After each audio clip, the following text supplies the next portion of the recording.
Hello, hi, and welcome to EmpathicFire. I am your reader, Jay. This is going to be a general message for the sign of Taurus in January 2021. What is going on, Taurus? How are you guys doing? I hope that you are doing well. All right, Taurus, welcome to January 2021. Happy New Year, friends. How are you doing? How's everything? How was your New Year's? Did you celebrate? If you did, I hope you had a great time. I hope it was fun and festive, and you rang in the New Year as you feel contented to do so. I also hope you took all the precautions, because 2021, it's in the rear view, but not everything that it brought into our lives is completely gone. So again, if you were out and you got with people and you hung out with friends and family, I hope you did so safely. At this time, Taurus, I hope you're happy, safe, healthy, and secure wherever you are in the world as we are here in this new year. Woo, woo, woo. How about it? So it's a new year, so slightly different new things here for the channel coming up. This is sort of one of the new things. I'm changing up how I do the monthlies just a tad. So we're going to do half pre-shuffled. We'll do some clarifications live on camera.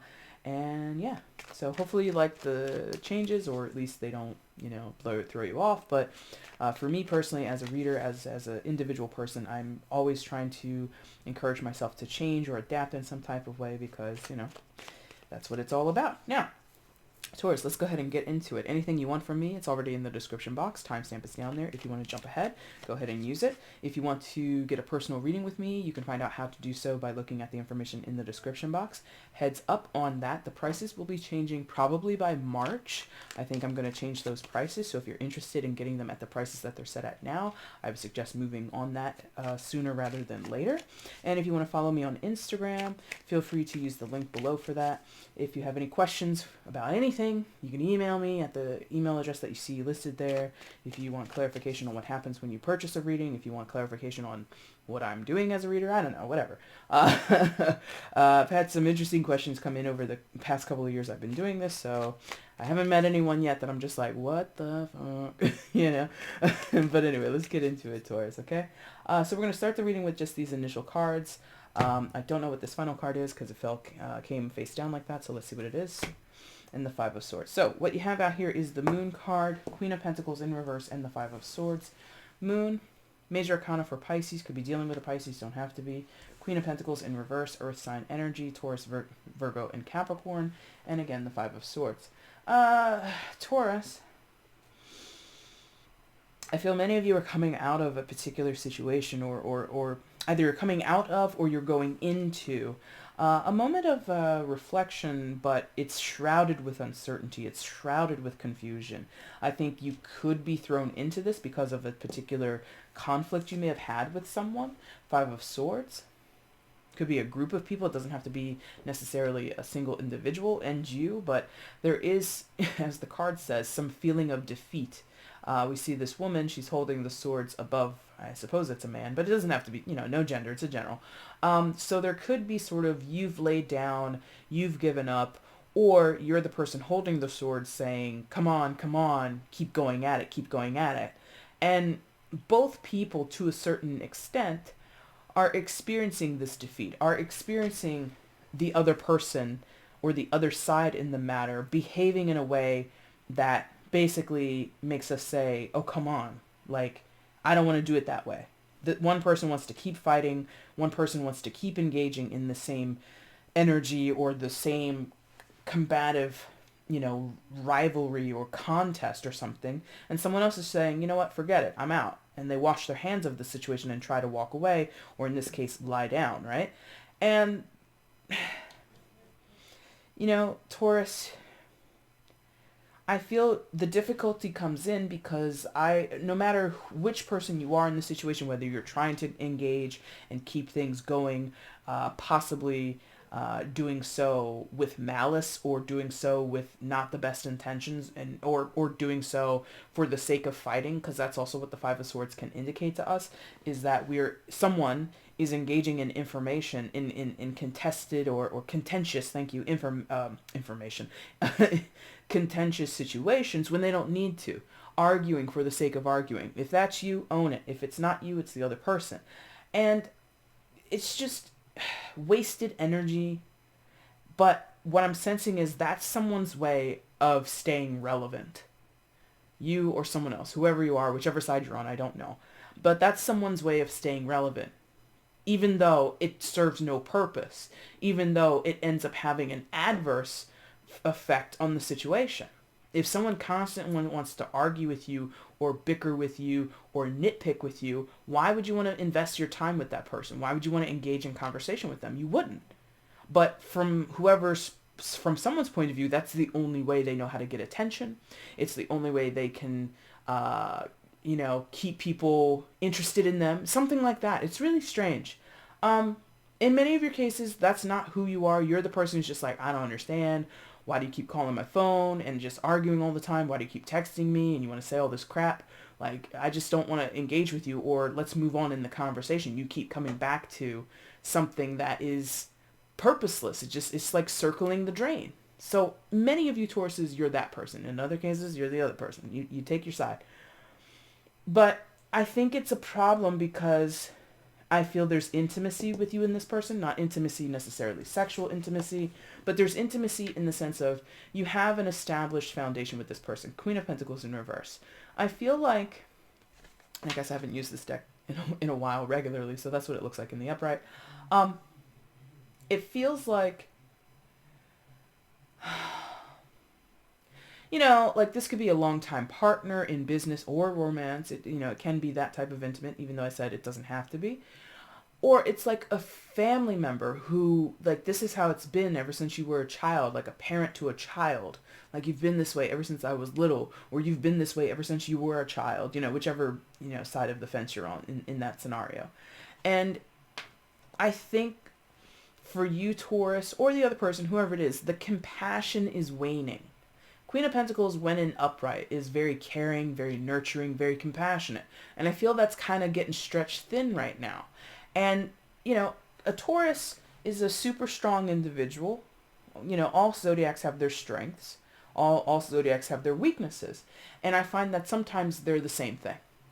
Your strength is your weakness and your weakness is your strength, right? So your compassion is a strength.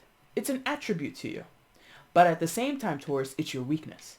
Because when certain things need to go, Taurus is like, I don't want to let it go. When certain people need to be put in their place, you might not want to put that person in their place. Especially, Queen of Pentacles, if you have some affection for them, love for them, care for them, nurture, or some sense of nurturing them or being nurtured by them. So it allows you, or that feeling, that connection with you and this other person or people, could be more than one person. There is this resistance to setting up firm boundaries. There's this resistance to telling this person or that person or whoever, you know what, you've crossed the line with me. You've violated something, that a principle of mine, that, or sensibility of mine that means something to me. The Queen of Pentacles in reverse is not knowing their value, is not respecting their value, and overly giving. But again, I did say it's waning. So I think for some of you, or someone in this situation, there is developing some type of wake-up call to this, but it's not without pain. It's not without confusion. It's not without some type of sorrow. The Moon card here. Moon talks to our deep emotions, our subconscious space, certain realities that we will try our damnedest to keep shrouded in darkness. We don't want these things to come to light. We don't want these things to be said. We don't want these things to be realized. So in some of your cases, Taurus, you could be dealing with toxic people in your life. You could be dealing with people who are habitually abusive towards you, or again, they might take you for granted, or they're combative for the sake of being combative. And they don't have any other way to get into your life or show up. Like, they might get off on it. Sometimes Five of Swords can indicate that somebody derives pleasure out of bringing grief to a situation. And if you love someone like that, friend, family, or otherwise, many signs, not just you, Taurus, but this is your reading, so I'm going to say it's you. it's it's a hard pill to swallow that I care for a person who is malignant. I care towards a person who's kind of malicious towards me. I love this person who treats me like crap, or at least brings all this havoc into my life. That is what you don't want to realize. That is what you want to keep hidden. That is the secret that you don't want to realize and admit to yourself, let alone other people. Moon is about deep secrecy, both the secrets that we keep away from ourselves and the secrets that we keep away from other people, okay? So let's get some more information here. What else is going on in this situation for Taurus? Let's expand on this. 3 additional cards, please, to give us further information for Taurus's reading today.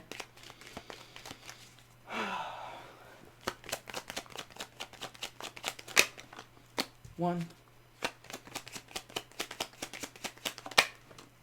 2, High Priestess, and 3, whatever that is. And we'll do the bottom of the deck now. So what's on the bottom? Ace of Cups, and then we'll get an outcome later. I did Taurus, or excuse me, I did Aries before you, and so like they were the first one to get like this new format. So I think that's how we're gonna go. All right, so the Sun, High Priestess, and the Nine of Swords, exactly. Sun and the Moon, polar opposites. You could be dealing with someone who is bipolar, or you might be, or there could be some, if not a mental, a concern over someone's mental behavior or any type of diagnoses. It could just be something in your relationship or in your own demeanor swings back and forth between these extremes of sun and moon, sun and moon, sun and moon, okay? Things are hidden in the moon, things are revealed in the sun. Sun is secondary major for Leo, could be dealing with a Leo, but you don't have to be. And again, it doesn't even have to be, you know, certifiable diagnosis of bipolar. It could be for some of you because they keep giving me this idea of going back and forth, back and forth, back and forth, right? And if that's someone's mental state, if that's something that they struggle with or something that they live with, it's not an excuse. It's just the explanation. Someone might have those extremes within them. They go from being incredibly optimistic, incredibly, you know, sort of head over heels, thank you, in love with life, to then being completely disregarding of life or disregarding of certain aspects or relationships of life. They could be, you know, everything's great, everything sucks. Everything's wonderful, fuck it all, you know? And that could be you, you know, I don't know who it is, but that's on the table here. And more than that, though, you know, that's very specific for like a handful of you about this idea of going back and forth, swinging between the polarities. That's for some of you. The bigger context is that the sun, I don't want to say trumps the moon, but when it comes to doing what a celestial body is meant to do, or I shouldn't say it that way. No, that's not right.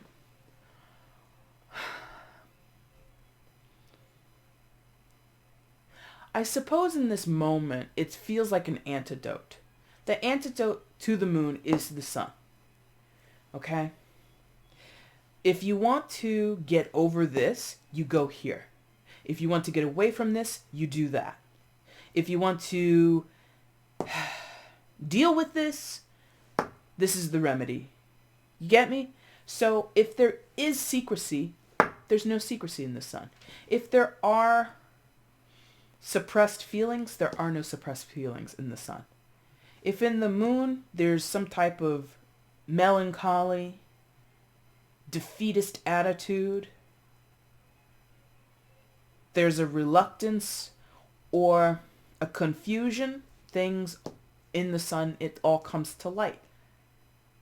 So this involves a change in behavior. This involves possibly a change in perspective. It's not easy, by the way. You know, I'm saying all these things because I can simply feel what's going on here. But it's not, you know, it's not something that happens in the matter of a day. You know, this takes a while to get to this point. But it's sort of like this also, like I said, like this optimism. You have to believe it. You know, a lot of what happens when we see the sun in tarot is about perspective, is about belief, is about being able to properly funnel or centralize what works in a situation or what could work, or finding that bright spot in life and focusing your energy there. Could be, since we see two people frolicking in a field, could be a friendship. Could be a partnership of a type. Could be a relationship, because for some, like I said before about bipolar disorder, for some it could be a relationship or a connection with a therapist. You know, not to say like you need to be holding hands with your therapist running down the street or something. No, it's more of like making a significant connection with a person, a place, a thing, a mindset, a hobby, whatever that brings out the positivity in yourself, in the situation, in the overview of life, something like that, okay? So I feel the sun shows up as an antidote, as the fix of whatever is troubling the moon energy, or the person sitting in the moon energy, whatever, okay? What else happens for you guys? Yes. So this isn't, this is not an easy task. There's a lot to be interesting. The word they're giving me is bargained with. When we look at this High Priestess card, bargained with? That's so strange. High Priestess, secondary major for Cancer, could be dealing with a Cancer. You don't have to be. Also sometimes associated with Pisces. Bargained with. Okay. This is not the traditional meaning of the High Priestess, but I'm getting like bargain. I'm getting like exchange. I'm getting pay the toll. Because I'm getting that because the High Priestess ultimately is sort of a gatekeeper, a person or an entity, a power, an energy, what have you, that exists between our world and every other world there is. She stands, as you see, in this gateway, in this doorway between this black and white pillar. And yeah, she's basically like the doorman or the doorwoman. Can I help you? Do you have an appointment? Are you registered for this event? It's like you have to give something to the High Priestess in order to pass through the gateway. That's not normally what she's all about.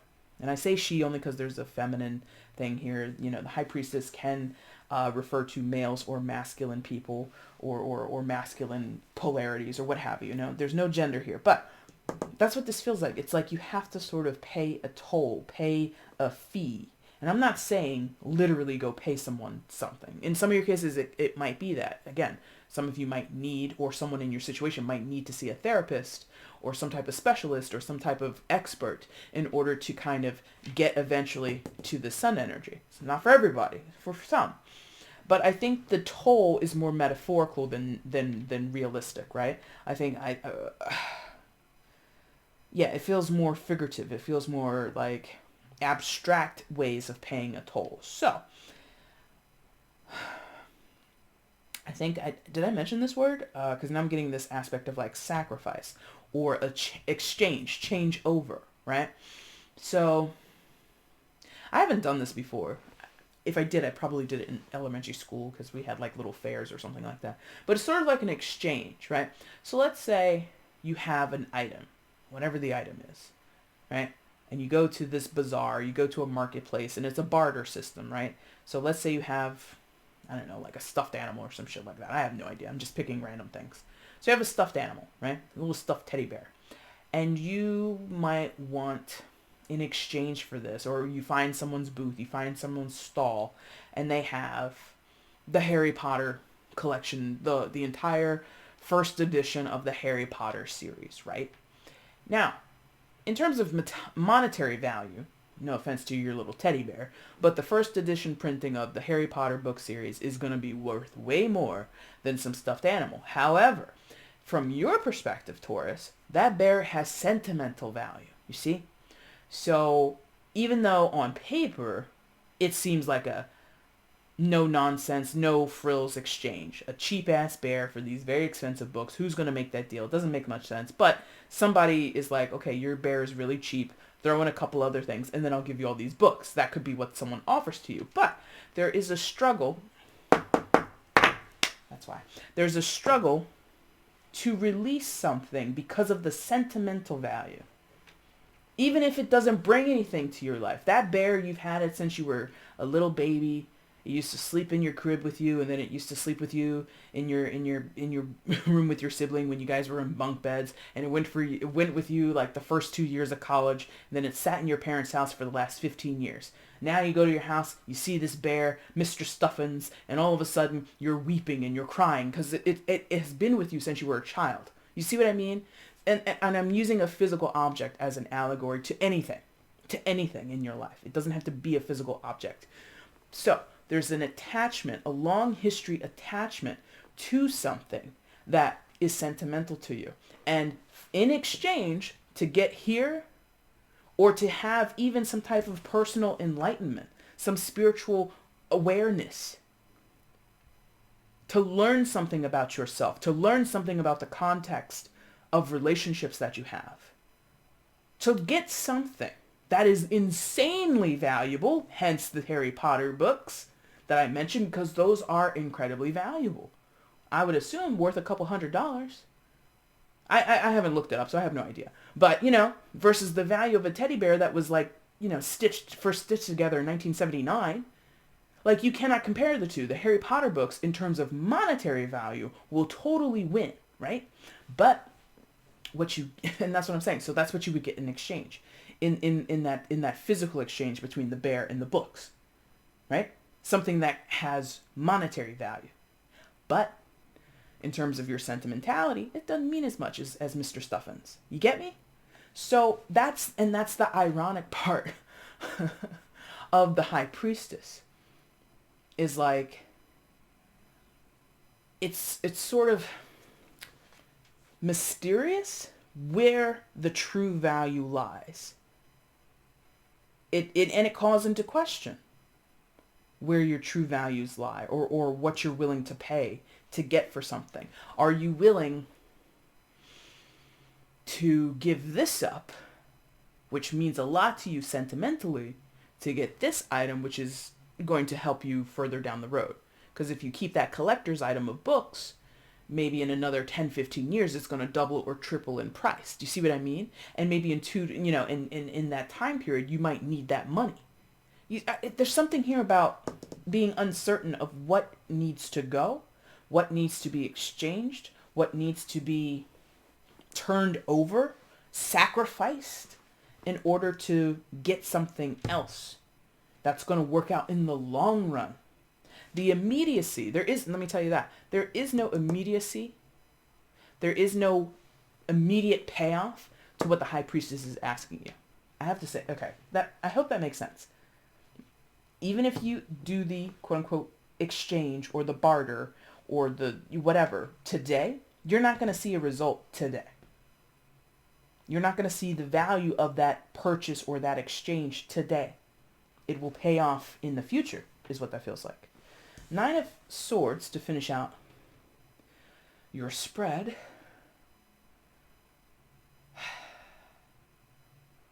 Absolutely. Going back to this being most likely a relationship between friends or family members. For some of you, it could be a romantic partner or some other type of relationship, like a business relationship. But I feel it's mostly people that you know, again, intimately. Taurus, it's a hard sell. I'm not telling you anything that I think is easy. I'm not telling you anything that you yourself are going to be like head over heels about. And there's that phrase again. But I think it's sort of necessary. And there's a lot of confusion over that, or uncertainty over that, 9 of Swords. Late nights spent worrying and thinking and trying to find a solution that maybe is not what you want it to be, Because the 9 of Swords, I think, is... Excuse me. I think the 9 of Swords feels like...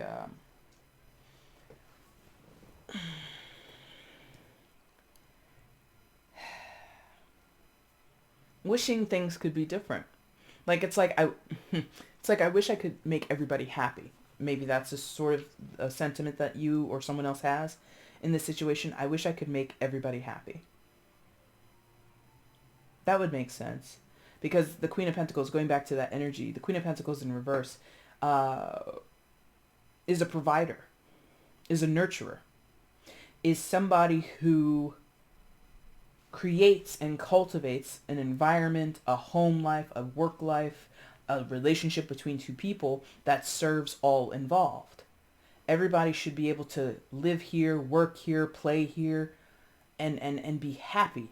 But that's not the reality of the situation. I already told you there's some energy in here, yours or somebody else's, that's discontented, that is only here to stir the pot. And that's a disservice to self as well as everybody else. Now, your overall energy is the Ace of Cups. So it's not the outcome, it's the overall energy. So I think for you, Taurus, at the end of the day, this is about love. This is about connection. This is about affinity. This is about feeling that you are coming from positive heart space, coming from a positive heart space. But this is the thing.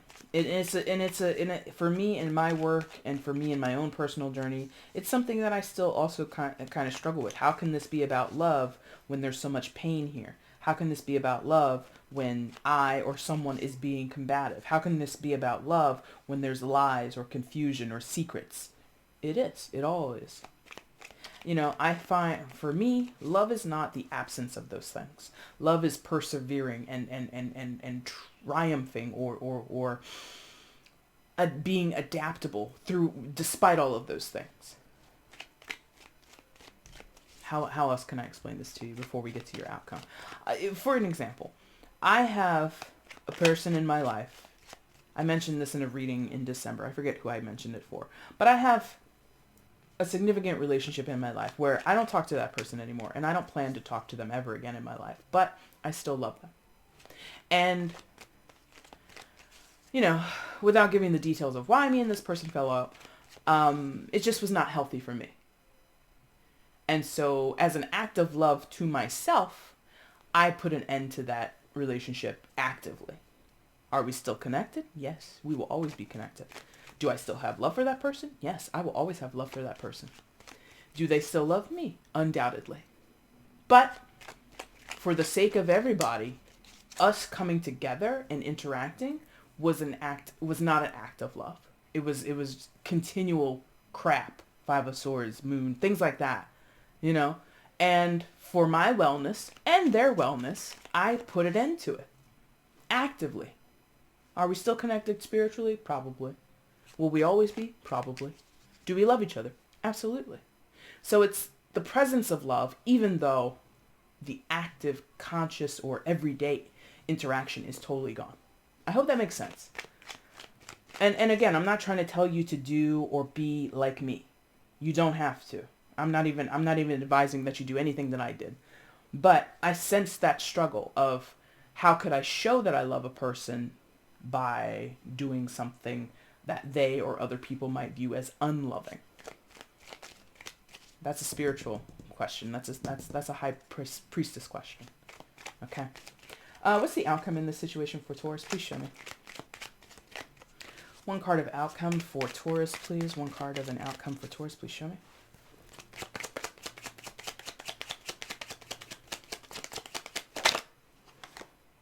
Yeah? Okay. The Chariot. Absolutely. Major Arcana for Cancer, that's 2 times for Cancer, so that might apply to you guys if you're dealing with a Cancer. But, yeah, making a decision, finally, or a definitive decision, an unchanged decision. And unchanged doesn't mean forever unchanged. Unchanged for the foreseeable, a committed change. Making a change or a decision that you stick with for the time being. You know, what I just told you about me and this person never speaking again, that's what I think is going to happen. Will that change? I have no idea. If it's meant to, it will. But for now, for the past, what has it been, 3 years, 4 years? I'm perfectly fine with it as it is. But if I or they need to make a different decision where we come back together and we recommit, maybe not recommit, but we reestablish a relationship, sure. But for now, it's sticking with one path. You can't have two paths. You can't have a path with this person, Taurus, that says, I accept your bad behavior. I accept your stirring of the pot. I accept your combative nature. Your, again, trying to stay relevant, arguing with me just for the sake of arguing, just for the sake of being present. I accept that, but at the same time, denounce it. You can't have it both ways. You know what I mean?